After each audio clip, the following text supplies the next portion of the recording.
여러분, 그리스도인들 가운데서 요나서를 하나의 그저 예화, 비유로 보는 사람들이 꽤 많이 있습니다. 여러분, 웬만한 믿음이 없는 사람들이라면 그렇게 생각하는 것이 아마 당연할지도 모르겠습니다. 요나가 물속에 빠졌는데 큰 물고기 고래가 와서 턱 잡아먹었는데 물속이 뱃속에서 3일 동안 살았다. 거기서 기도하고 또 저쪽에 해변교에 와서 탁 토해냈다. 이런 얘기들을 누가 믿을 수 있겠습니까? 그런데 여러분, 사실 이 요나서를 실제적으로 믿지 아니하면 예수님을 부인하는 것이 됩니다. 여러분, 그 사실 아십니까? 여러분, 요나서에 있는 사실을 문맥 그대로 실제적으로 문자적으로 믿지 않는다면 그 사람은 예수님을 하나님으로 믿지 않는 사람입니다.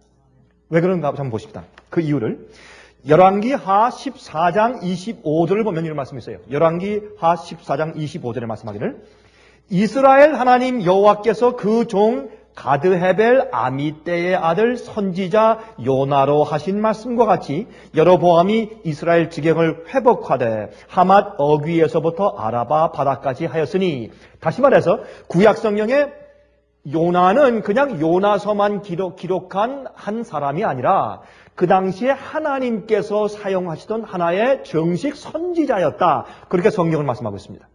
그는 이 여로보암 왕 시대에 있었던 선지자였습니다. 이사야가 선지자였던 것처럼 에스겔이 선지자고 엘리야가 선지자였던 것처럼 요나도 정식 선지자였습니다. 그리고 누가복음 11장 보세요. 누가복음 11장 29절과 30절을 보시면 다음과 같이 말씀되어 있습니다. 무리가 모였을 때에 예수께서 말씀하시되 이 세대는 악한 세대라. 표적을 구하되 요나의 표적밖에는 보일 표적이 없나니 요나가 니느웨 사람들에게 표적이 됨과 같이 인자도 이 세대에 그러하리라 그랬습니다. 그러므로 예수님께서 요나의 표적을 실제 표적으로 예수님께서 인용하시고 그 사실이 실제로 있었다는 사실을 말씀하셨습니다. 그러므로 만약에 요나서에 있는 그 사건들이 실제 있었던 사건인 것을 부인하면 여러분, 그 사람은 예수님을 부인하는 격이 되는 것입니다. 그렇죠? 예수님의 말씀을 부인하는 것이 됩니다. 또 마태복음 12장 보십시다. 마태복음 12장 39절부터 41절. 마태복음 12장 39절부터 41절에 다음과 같이 말씀되어 있습니다. 예수께서 대답하여 말씀하시되 악하고 음란한 세대가 표적을 구하나 선지자 요나의 표적밖에는 보일 표적이 없느니라. 요나가 밤낮 사흘을 큰 물고기 뱃속에 있었던 것 같이 인자도 밤낮 사흘을 땅속에 있으리라. 그렇죠? 예수님께서 요나가 물속에, 바다의 큰 물고기 뱃속에 3일 동안 있었던 것을 실제 사건으로 예수님께서 인정하시고 또 그것을 표상적으로 말씀하셨습니다. 그러므로 만약에 요나가 물고기 뱃속에 3일 동안 있었던 사실을 비유로만 이해한다면 그것은 예수의 말씀을 부인하는 격이 되는 것이라 그 말입니다. 심판 때에 니느웨 사람들이 일어나 이 세대 사람들을 정죄하리니 이는 그들이 요나의 전도를 듣고 회개하였음이니와 요나보다 더 큰 이가 여기 있으며 그랬어요. 그렇지 않습니까? 자, 이제 우리가 이렇게 이해한 다음에 이제 우리 요나서를 한번 읽어보도록 하십시다. 우리 다 같이 펴서 요나서 1장을 좀 펴서 좀 읽어보도록 하겠습니다.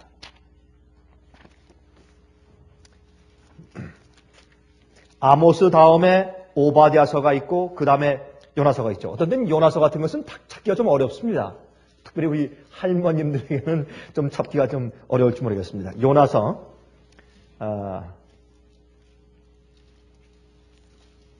1장을 읽겠습니다. 한번 이 1장을 좀 다 함께 1장을 전부 한번 읽어보는 것이 좋겠습니다. 자, 제가 읽을 테니까 여러분 눈으로 잘 따라서 읽어주시기 바랍니다. 여호와의 말씀이 아미떼의 아들 요나에게 임하니라. 이르시되 너는 일어나 저 큰 성읍 니느웨로 가서 그것을 쳐서 외치라. 그 악독이 내 앞에 상달하였음이라 하시니라. 그러나 요나가 여호와의 낯을 피하려고 일어나 다시스로 도망하려 하여 욥바로 내려갔더니 마침 다시스로 가는 배를 만나니라. 여호와의 낯을 피하여 함께 다시스로 가려고 선가를 주고 배에 올라더라. 여호와께서 대풍을 바다 위에 내리심에 바다 가운데 폭풍이 시작하여 배가 거의 깨어지게 된지라. 사곡이 두려워하여 각각 자기의 신을 부르고 또 배를 가볍게 하려고 그 가운데 물건을 바다에 던지니라. 그러나 요나는 배 밑층에 내려가서 누워 깊이 잠이 든지라. 선장이 나아가서 그에게 이르되 자는 자여 어찌 미뇨 일어나서 내 하나님께 구하라. 혹시 하나님이 우리를 생각하사 망하지 않게 하시리라 하니라. 그들이 서로 이르되 자 우리가 제비를 뽑아 이 재앙이 누구로 인하여 우리에게 임하였나 알자 하고 곧 제비를 뽑으니 제비가 요나에게 당한지라. 참 이 얘기가요. 이거 참 동화 같기도 하고 참 기가 막힌 얘기예요. 그렇죠? 하나하나가 영적인 얼마나 큰 놀라운 의미들이 있는지 몰라요. 무리가 그에게 이르되 청컨대 이 재앙이 무슨 연고로 우리에게 임하였는가 고하라. 내 생업이 무엇이며 어디에서 왔으며 고국이 어디며 어느 민족에 속하였느냐. 그가 대답하되 나는 히브리 사람이요 바다와 육지를 지으신 하늘의 하나님 여호와를 경외하는 자로다 하고 자기가 여호와의 낯을 피함인 줄을 그들에게 고하였으므로 무리가 알고 심히 두려워하여 이르되 내가 어찌하여 이렇게 행하였느냐 하니라. 바다가 점점 흉용한지라. 무리가 그에게 이르되 우리가 너를 어떻게 하여야 바다가 우리를 위하여 잔잔하겠느냐. 그가 대답하되 나를 들어 바다에 던지라. 그리하면 바다가 너희를 위하여 잔잔하리라. 너희가 이 큰 폭풍을 만난 것이 나의 연고인 줄을 내가 아노라 하니라. 그러나 그 사람들이 힘써 노를 저어 배를 육지에 돌리고자 하다가 바다가 그들을 향하여 점점 흉흉함으로 능히 못한지라. 무리가 여호와께 부르짖어 가로되 여호와여 구하고 구하오니 이 사람의 생명 까닭에 우리를 멸망시키지 마옵소서. 무죄한 죄를 우리에게 돌리지 마옵소서. 주 여호와께서는 주의 뜻대로 행하심이니이다 하고 요나를 들어 바다에 던짐에 바다에 뛰노는 것이 곧 그친지라. 그 사람들이 여호와를 크게 두려워하여 여호와께 제물을 드리고 서원을 하였더라. 여호와께서 이미 큰 물고기를 예비하사 요나를 삼키게 하셨으므로 요나가 3일 3야를 물고기 배에 있으니라. 여러분 이 말씀은요 우리가 어떤데요 요나서 1장만 딱 읽고 그냥 앉아도 우리가 은혜 받을 만하게 참 그 얘기가 다양하고 말이죠. 흥미있고 재미있고 그 속에 금방 떠서 알 수 있어요. 조금만 영적인 사람은 이 말씀을 읽으면 그 속에 이게 나에게 무엇을 의미하는지 금방 뜻이 들어와요. 참 놀라운 말씀이에요. 여러분 여기에 보면 여기 보시면 하나님을 모르는 뱃사공들이요 요나보다 하나님을 더 잘 알아요. 그렇죠? 요나는 하나님을 외면해서 도망가는데 밑으로 도망가는데 어떻게 해요? 제일 처음에 니느웨 성은 예루살렘에서 동북쪽에 저쪽 내륙 지방에 있어요. 아수르의 수도였어요. 그런데 욥바는 그 반대쪽에 이 예루살렘의 북서쪽에 있는 항구 도시였습니다. 그리고 그가 가려고 하는 것은 다시스는 저기 스페인 지방에 있는 도시였어요. 그러니까 하나님께서 가라고 하는 곳들부터 정반대 방향으로 도망을 가고 있는데 도망할 때 보면 어떻게 합니까? 그가 어떻게 해요? 예루살렘에서 욥바는 위쪽이에요. 그래서 이 성경이 말하기를 그가 예루살렘에서 욥바로 올라갔더라 그렇게 안 했어요. 욥바로 내려갔더라. 이건 영적인 설명이에요. 아니 욥바로 올라가니라 그렇게 해야죠. 지리적으로. 그러나 성경은 그가 하나님을 떠나서 내려가는 것을 강조하기 위해서 어떻게 했습니까? 그는 욥바로 내려갔다. 욥바로 내려갔어요. 그리고 선가를 주고 배에 올랐어요. 욥바로 내려갔어요. 거기서 또 배로 내려갔어요. 여러분 배로 내려가는데 어떻게 해요? 선가 돈을 주고 내려가요. 타락하는데도 여러분 돈 들어요. 여러분 타락하는데 돈 들어요. 여러분 교회 와서 연금 바치면 연금 바치기 싫어서 내가 교회 안 나는 사람 내가 보았습니다. 교회 가서 헌금 바치는 것보다 타락하는데 돈이 훨씬 더 많이 들어요. 주님을 떠나서 가는데 돈 안 드는 줄 아세요 여러분? 돈 들어요. 내가 주님께 헌신하기 위해서는 이렇게 할 텐데, 주님께 헌신 안 하니까, 내가 돈 좀 세이브하겠다. 더 들어요, 돈이. 선가를 주고 올랐어요. 그러니까 욥바로 내려갔다가 배로 내려갔어요. 거기서 끝나는 게 아니에요. 배 밑창으로 가요. 아니, 선가를 주고 올랐으면 배 위에 선실에 타야죠. 승객들이, 적어도 1등실은 안 타도 3등실은 타야죠. 어떻게 해요? 그러나 그가 하나님을 떠나서 도망가는 사람은요, 세상에 재미가 없어요. 여러분 아무리 해보십시오. 여러분 하나님 떠나가서 세상에서 재미를 누리려고 하면 해보십시오. 되는가? 그건 안 돼요. 재미가 없어요. 자꾸 마음 가운데 양심의 가책 때문에 재미를 볼 수가 없어요. 그러니까 내려가다 나중에 어떻게 해요? 짐만 실는 저기 화물선 저 밑에 화물칸 밑에 가서 잠을 자고 있어요.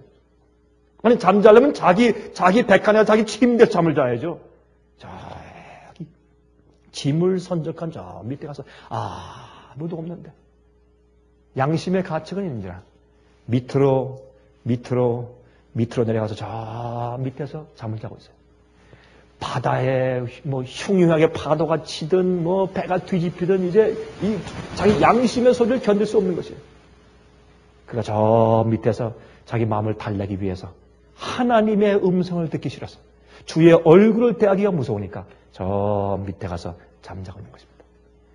여러분 하나님을 알던 사람이 타락하면요 술을 더 많이 먹어요. 하나님을 알던 사람이 주님의 낯을 피해서 도망가면요 그 사람은 마약을 더 많이 해요. 영적으로 성령의 은혜를 받았던 사람이 진리를 거절해 나가면 더 완악해져요. 전 봤어요.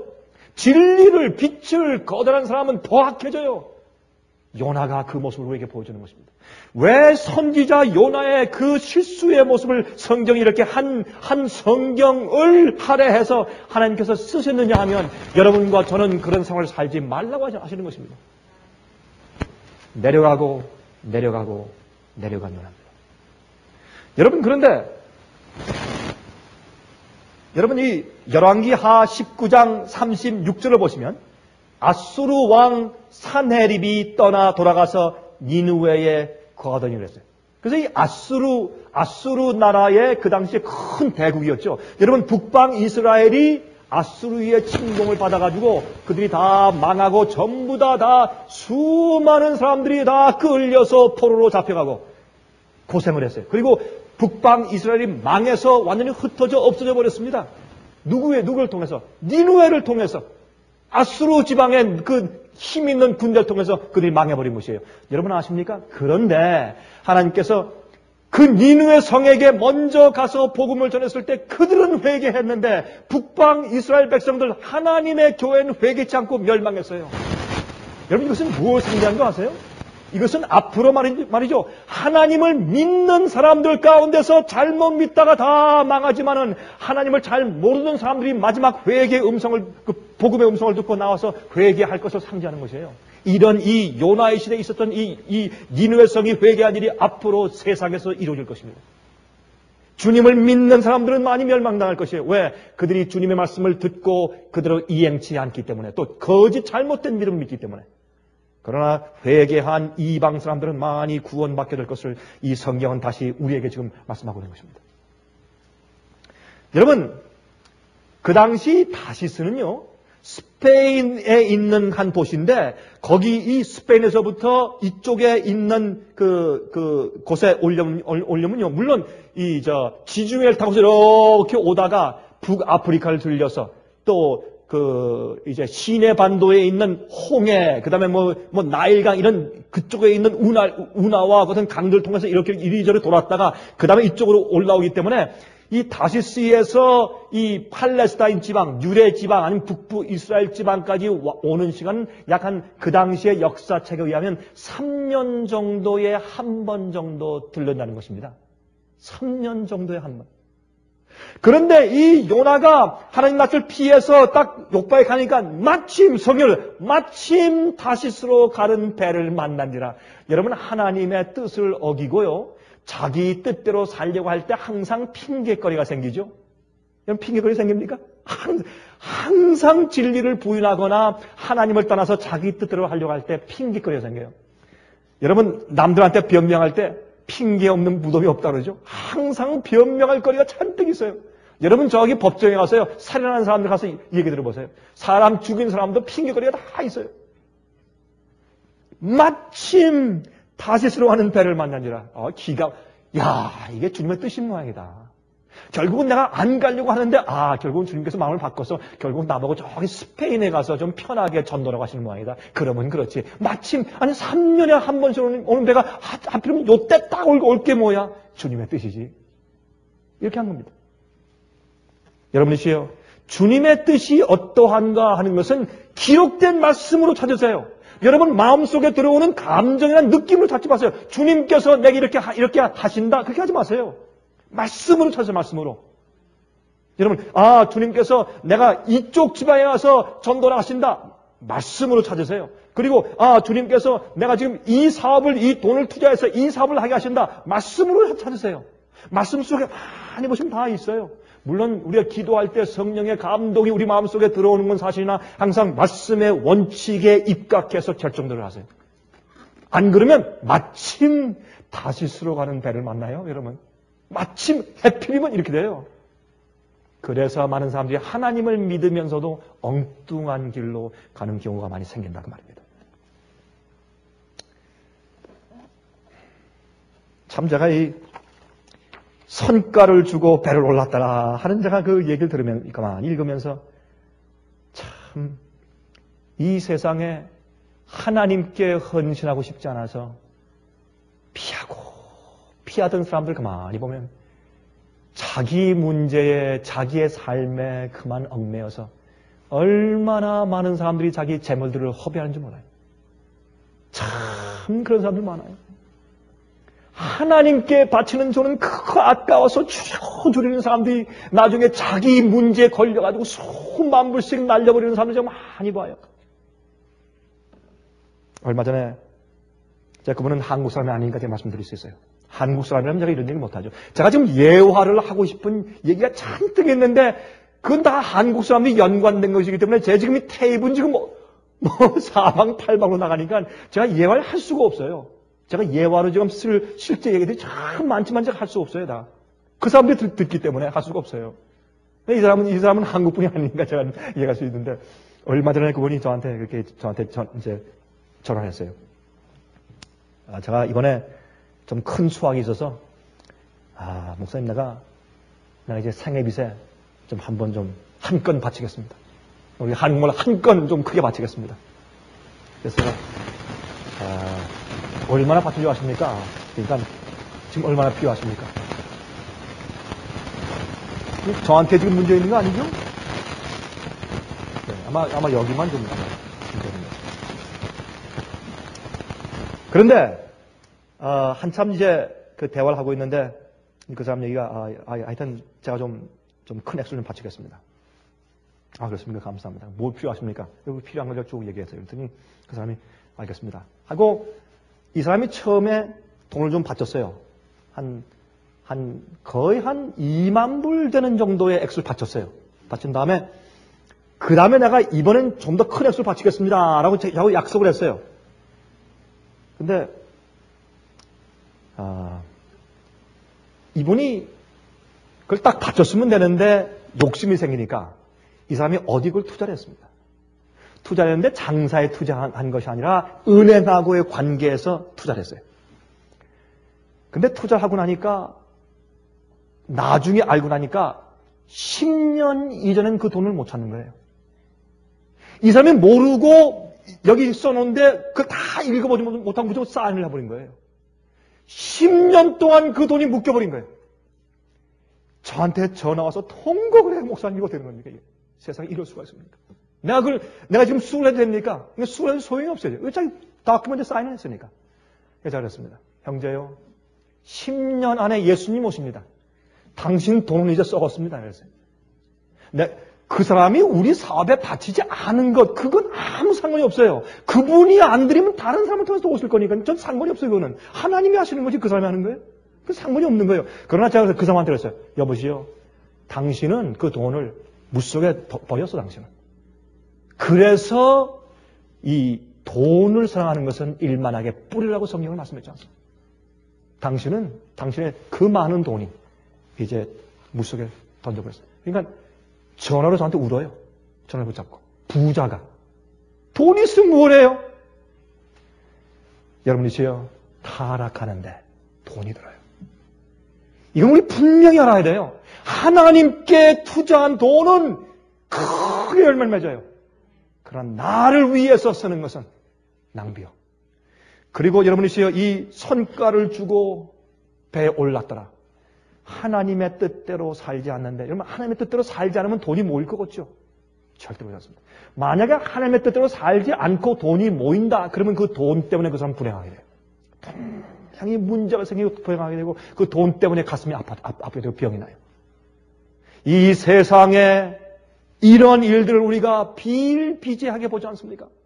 이런 것 때문에 요나서가 기록되어 있는 것이 우리에게, 요나서가. 여러분 배에 풍랑이 일었어요. 배에 풍랑이 일었는데 하나님께서 보내신 풍랑이요. 하나님께서 허락하신 풍랑이요. 여러분 우리 성경 가운데 주님께서 그들을 심판하시니라, 주님께서 정죄하시니라, 주님께서 저주를 베푸시니라, 이런 말씀이 성경에 기록되어 있고 표현이 있어요. 그것은 하나님께서 하신 것보다 주님께서 허용하신 것이에요. 하나님께서 허용하시지 않는 일들이 세상에 생기지 않기 때문에.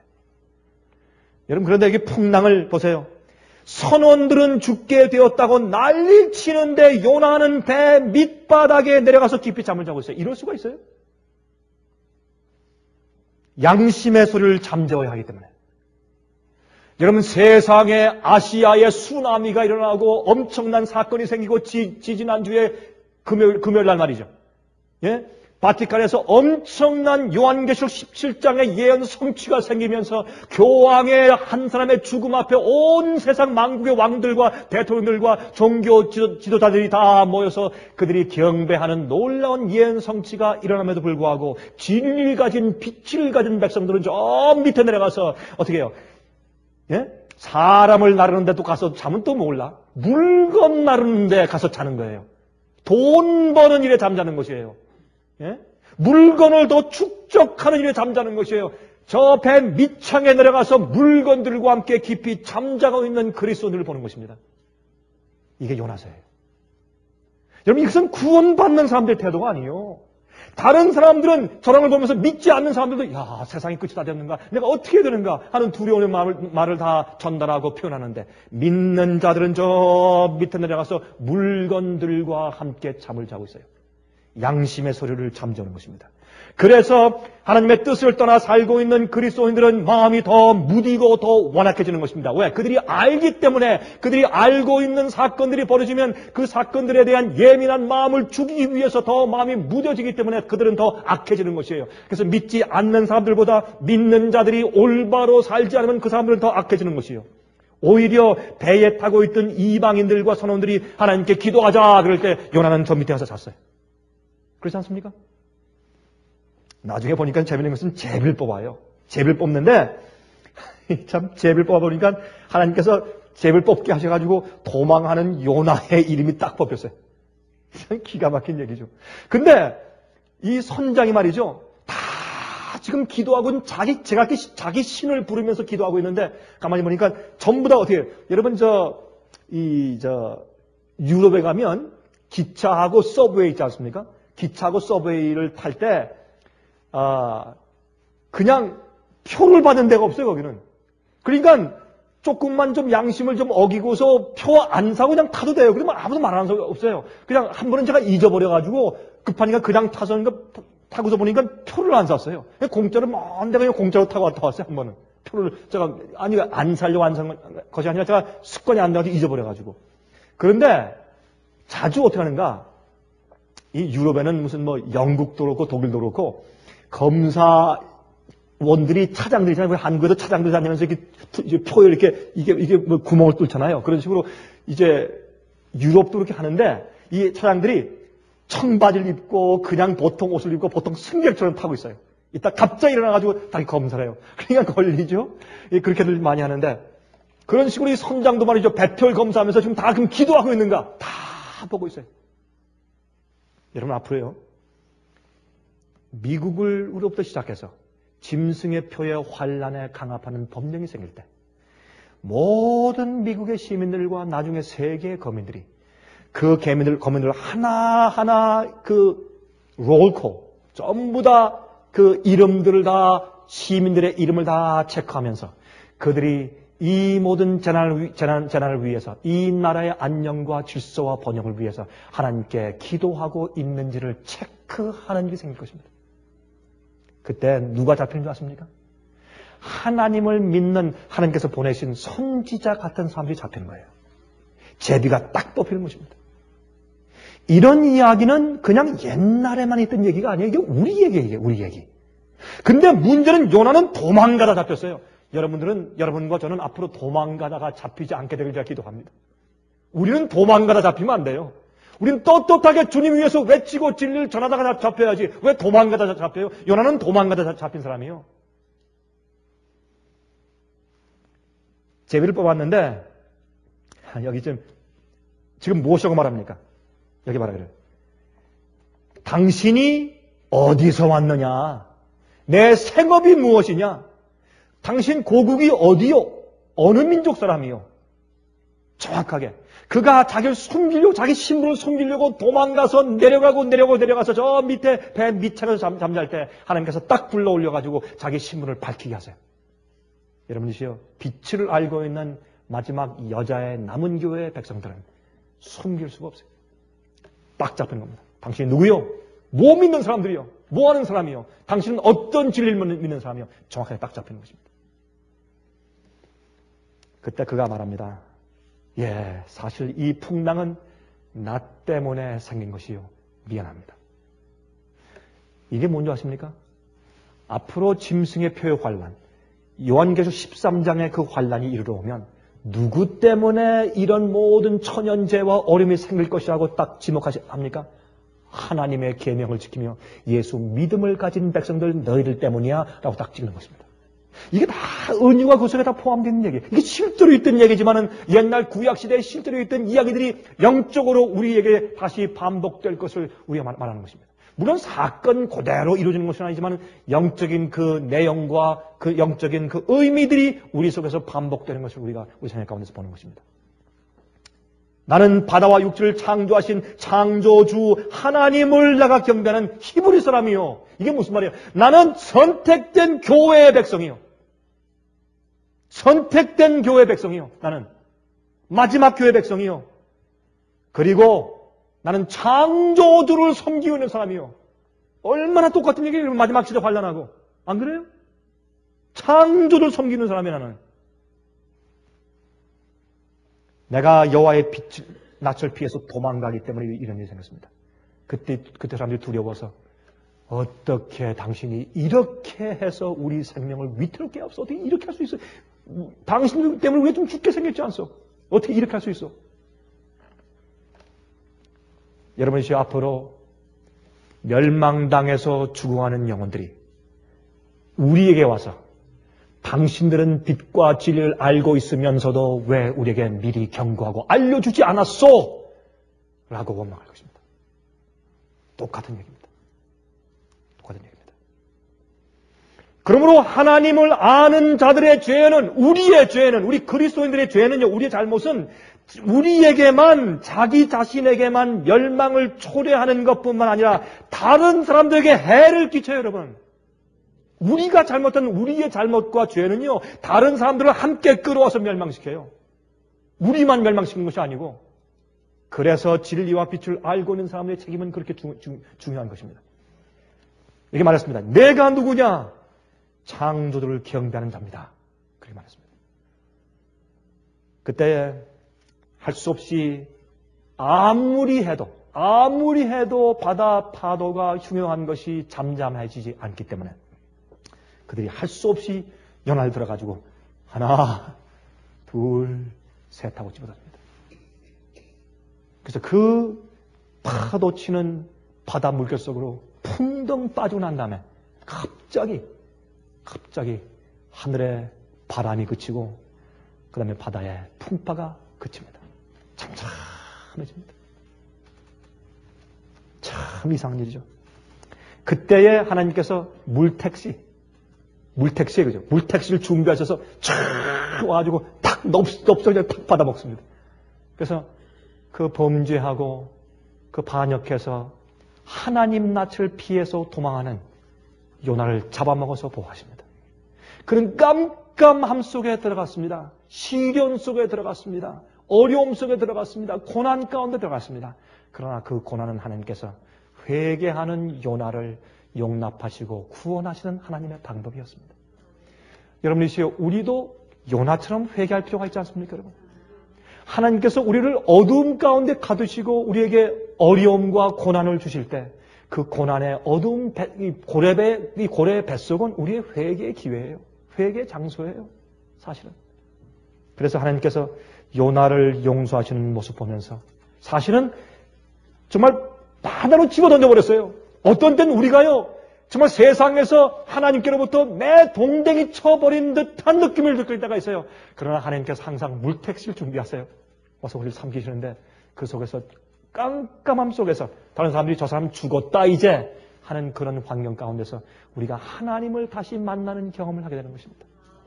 이게 우리 회개의 경험입니다.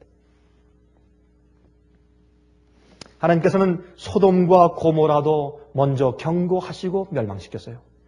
똑같은 하나님께서 니느웨도 그들이 회개하도록 주님께서 경고하셨는데 소돔과 고모라 성은 회개하지 않았기 때문에 멸망했고 니느웨는 회개해서 그들이 나중에 멸망했지만 그러나 당장 멸망당하지 않고 그들이 심판에서 벗어나는 것을 우리가 볼 수 있어요.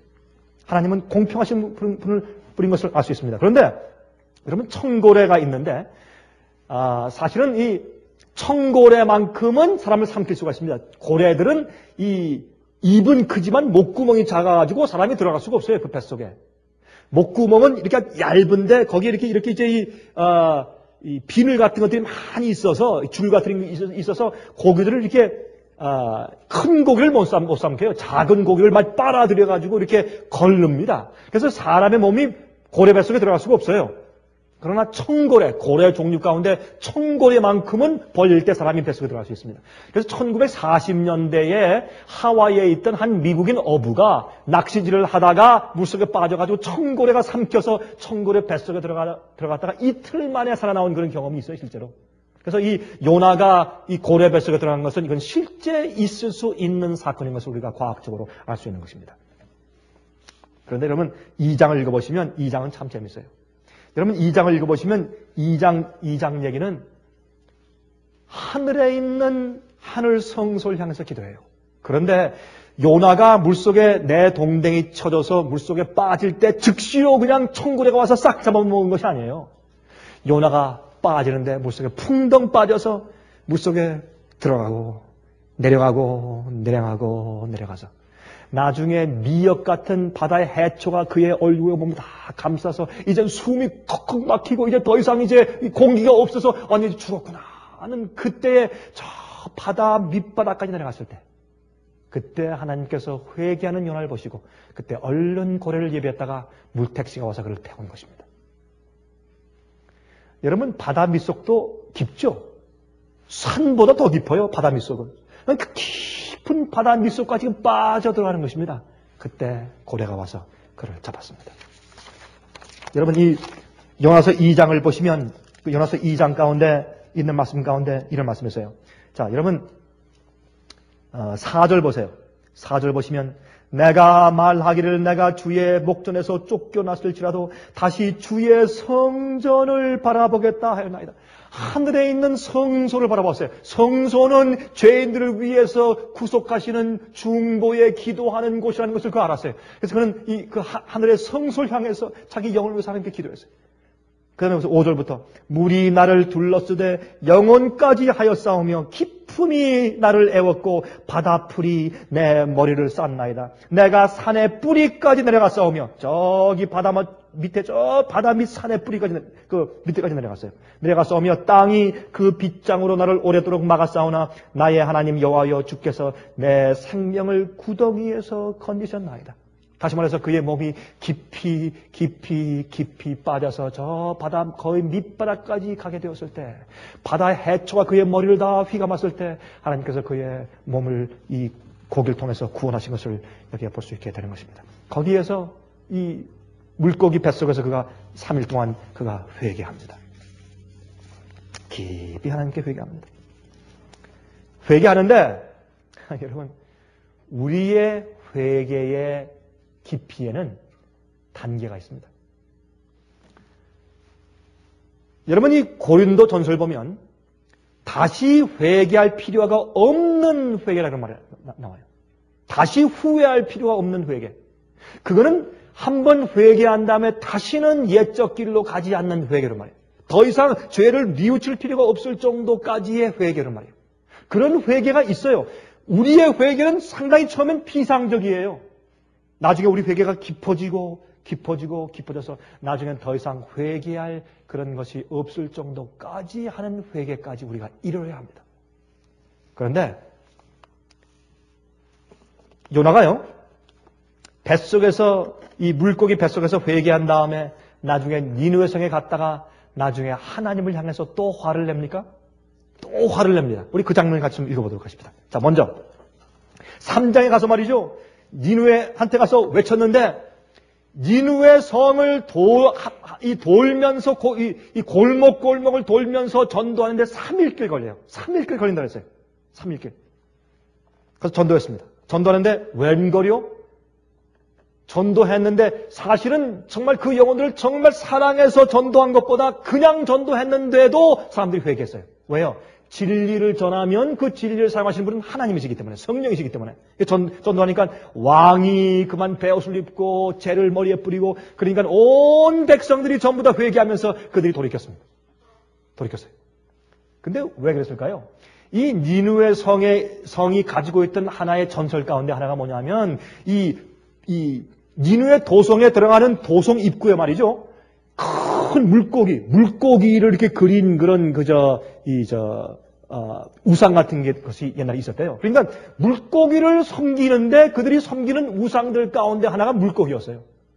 그런데 어부들이 이렇게 이제 그물을 치고서 이제 바다에서 이제 고기를 잡고 있는데 갑자기 큰 고래가 쫙 밀려오더니 그다음에 그 이제 해변가에 와서 쫙 대더니 입을 딱 벌리니까 한 사람이 탁 걸어 나온단 말입니다.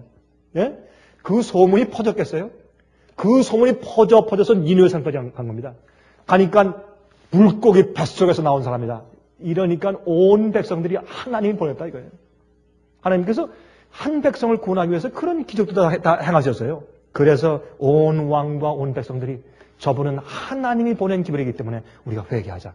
그들의 모든 우상 숭배와 그들의 모든 잘못들을 회개하고 한동안 그 나라에 개혁이 있었습니다. 부흥이 있었습니다. 그래서 옛날에 이제 이 점토판에 있는 그 주위에 있는 점토판을 발견한 사람들에 의하면 그 당시 그 시기에 이 이름도 모르게 이상한 종교에 의해서 니느웨 성에 큰 어떤 부흥과 개혁이 있었다는 것을 지금도 역사적으로 기록하고 있는 것입니다. 그들이 회개했어요. 여러분, 그런데 이렇게 니느웨 성이 회개했는데도 북방 이스라엘은 회개하지 않고 그들이 멸망합니다. 참 이상해요. 자, 그런데 요나서 4장을 보십시다. 이제 요나서 4장 1절과 2절을 읽습니다. 요나서 4장 1절과 2절.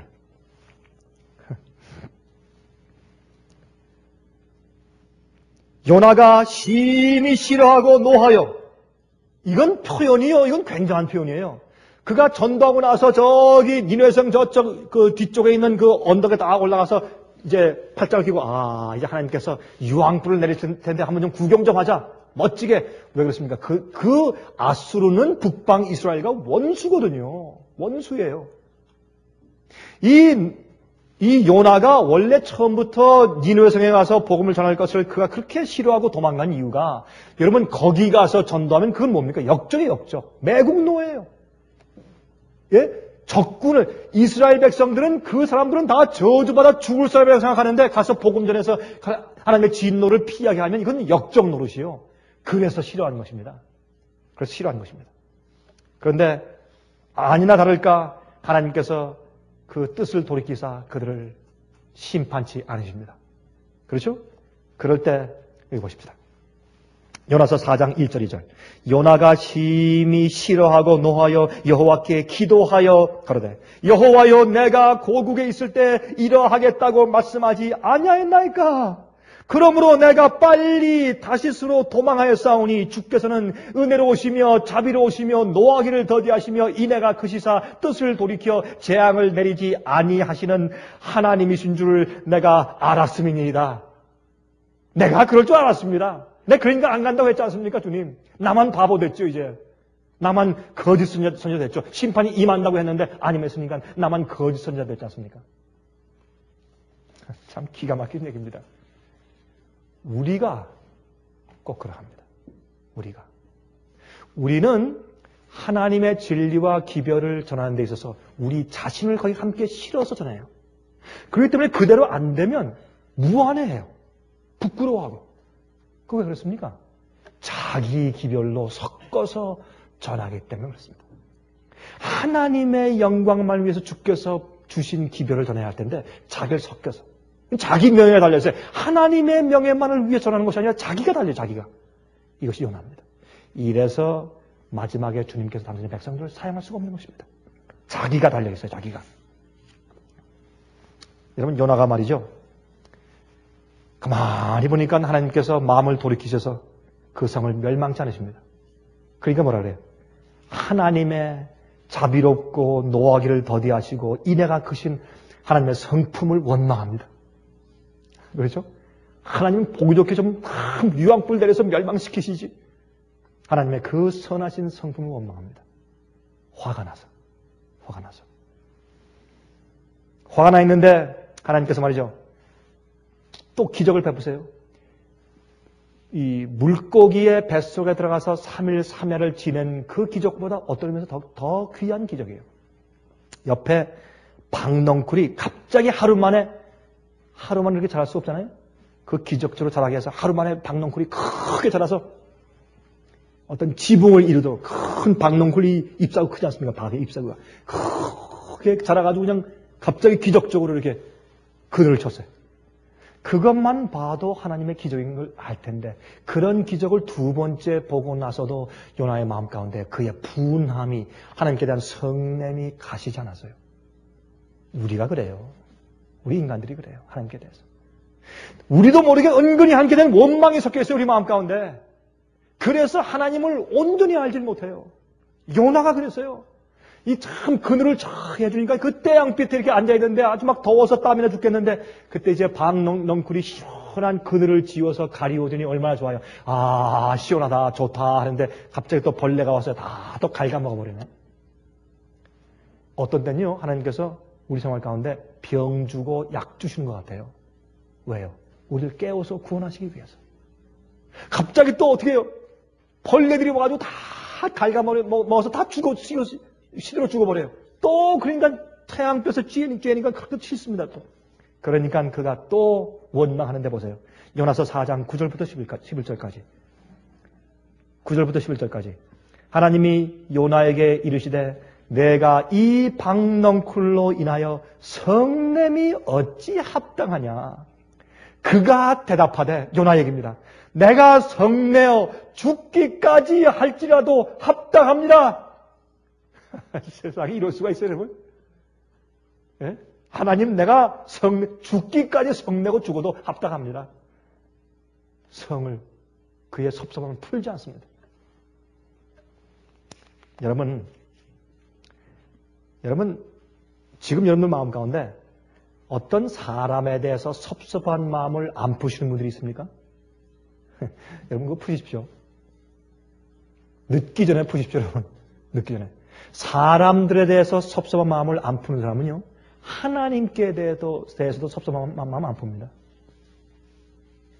하나님께 대해서. 여기에 이 요나는 지금 그 마음에 맺힌 거 안 풀어요, 지금.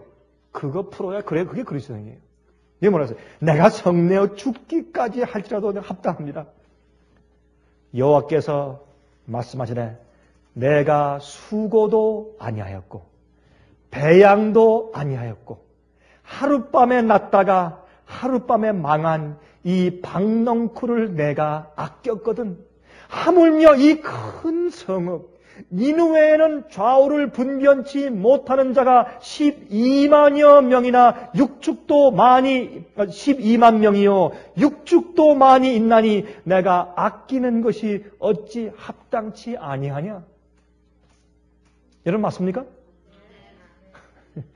참 기가 막힌 얘기입니다. 근데 우린 그게 안 보여요.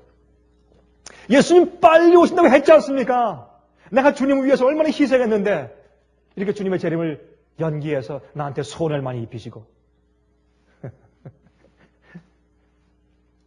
이게 말씀하기를 좌우를 분변치 못하는 자가, 이거는 어린 아이들만 말하는 것이 아니라 영적으로 죽은 자들, 영적으로 아무것도 모르는 그런 사람들이 12만여 명이요 육축도 동물도 많이 있는데 내가 아끼는 것이 어찌 합당치 아니하냐? 그런데요, 이 끝에 가서 요나서에는 결론이 없습니다. 이 얘기를 딱 하신 다음에 요나서가 끝납니다. 그럼 보세요. 이 11절에 가서 하나님께서 요나에게 질문을 한마디 딱 하시는 것으로 끝나요. 질문으로.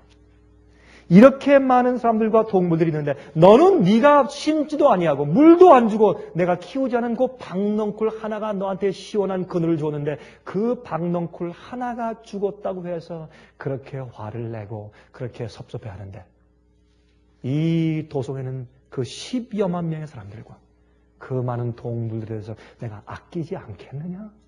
한번 좀 생각 좀 해봐라. 이렇게 인간이 우리의 이성으로 하나님을 해낼 수 없는 좁아 터진 마음씨를 가지고서 옹알거리는 사람 옆에 오셔서 우리와 대화하시는 하나님께서 그렇지 않겠니? 한번 생각해 보겠느냐? 라는 하나님의 음성으로 끝나는 것이 요나서예요. 저는 이 요나서의 결론이 없는 것 때문에 오히려 제 마음 가운데 감동이 들어와요. 이 말씀을 읽으면서 그 좁아 터진 참 못난 요나 옆에 와서 그래도 요나를 돌이키기 위해서 하나님께서 오셔서 요나에게 그렇지? 한번 생각해봐라 라고 넌지시 한번 질문을 던지신 그 질문으로 요나서가 끝나요. 근데 요나도 분명히 이 이후에 회개했겠죠, 분명히. 그러니까 이 글을 썼겠죠. 그가 깊이 회개하고 하나님을 위해 사는 것이 무엇이며 선지자가 무슨 일을 하는 것이며 주님의 기별 잘하는 자가 무엇을 하는 일인지 분명히 깨닫고 깊이 회개한 다음에 그는 이 책을 쓰면서 자기를 어떻게 해요? 자기를 완전히 사람들이 볼 때 정말 못나고 이상한 사람으로 취급할지언정 자기의 입장을 그대로 낱낱이 고해 바치는 식으로 이 글을 써서 제시합니다. 그러므로 자기 같은 실수를 여러분과 저같이 이 글을 읽는 자는 다시는 그런 실수를 하지 말라고 요나서를 기록해 주었습니다. 하나님께서 사용하실 사람들은 하나님의 영광만을 생각할 수 있는 사람들이지 자기의 명예나 자기의 영광에 관심이 없는 사람들이 되어야 하나님께서 마지막 시대에 쓰시는 겁니다. 이사야 43장 7절 보시면 다음과 같은 말씀이 있어요. 무릇 내 이름으로 일컫는 자 곧 내가 내 영광을 위하여 창조한 자를 오게 하라. 그들을 내가 지었고 만들었느니라. 옛날은 하나님께서 아브라함의 자손들을 택해서 주님께서 그렇게 말씀했지만 지금은 하나님께서 성령으로 우리를 지으시고 계세요. 성령으로 우리 마음을 계속 지으시고 계세요. 창조하고 계세요. 어떻게? 하나님의 영광을 위해서 살 자들을 만들고 있습니다. 그런 자들이 준비되면 이제 바벨론에서 백성들이 나오라고 하는 회개의 기별을 전할 수 있게 되는 것입니다. 요나서에 있는 기별이 여러분과 저를 새로운 사람 만들게 되시기를 간절히 바랍니다.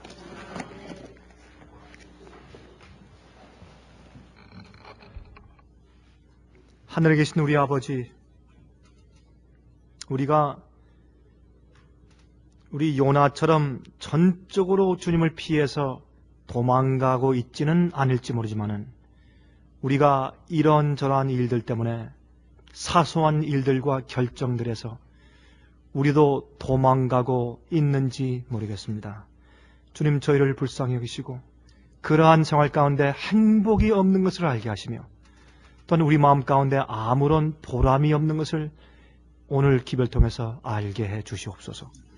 그리고 우리가 정말 저 배 밑창에서 물건들과 함께 졸며 세상을 가는 사람들 되게 하지 마시고 주여 저희를 매일 일깨우셔서 우리가 바다에 던져짐을 당할지라도 하나님 만나고 하나님께 기도하는 백성들 되게 해주시길 기도합니다.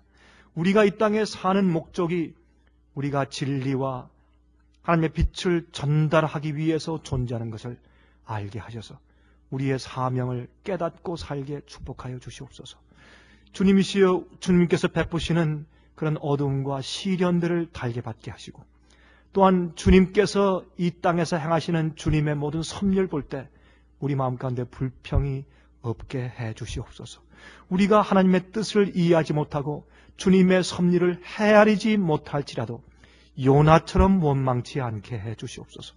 주님께 전적으로 굴복하고 주님께서 어떻게 하시든지 어린 양이 어디로 인도하든지 따라가는 자들 되게 해 주시옵소서. 저희 마음을 변화시켜 주시길 다시 한번 간구하며 사랑 많으신 예수 그리스도의 거룩하신 이름을 의지하여서 간절히 기도합니다. 아멘.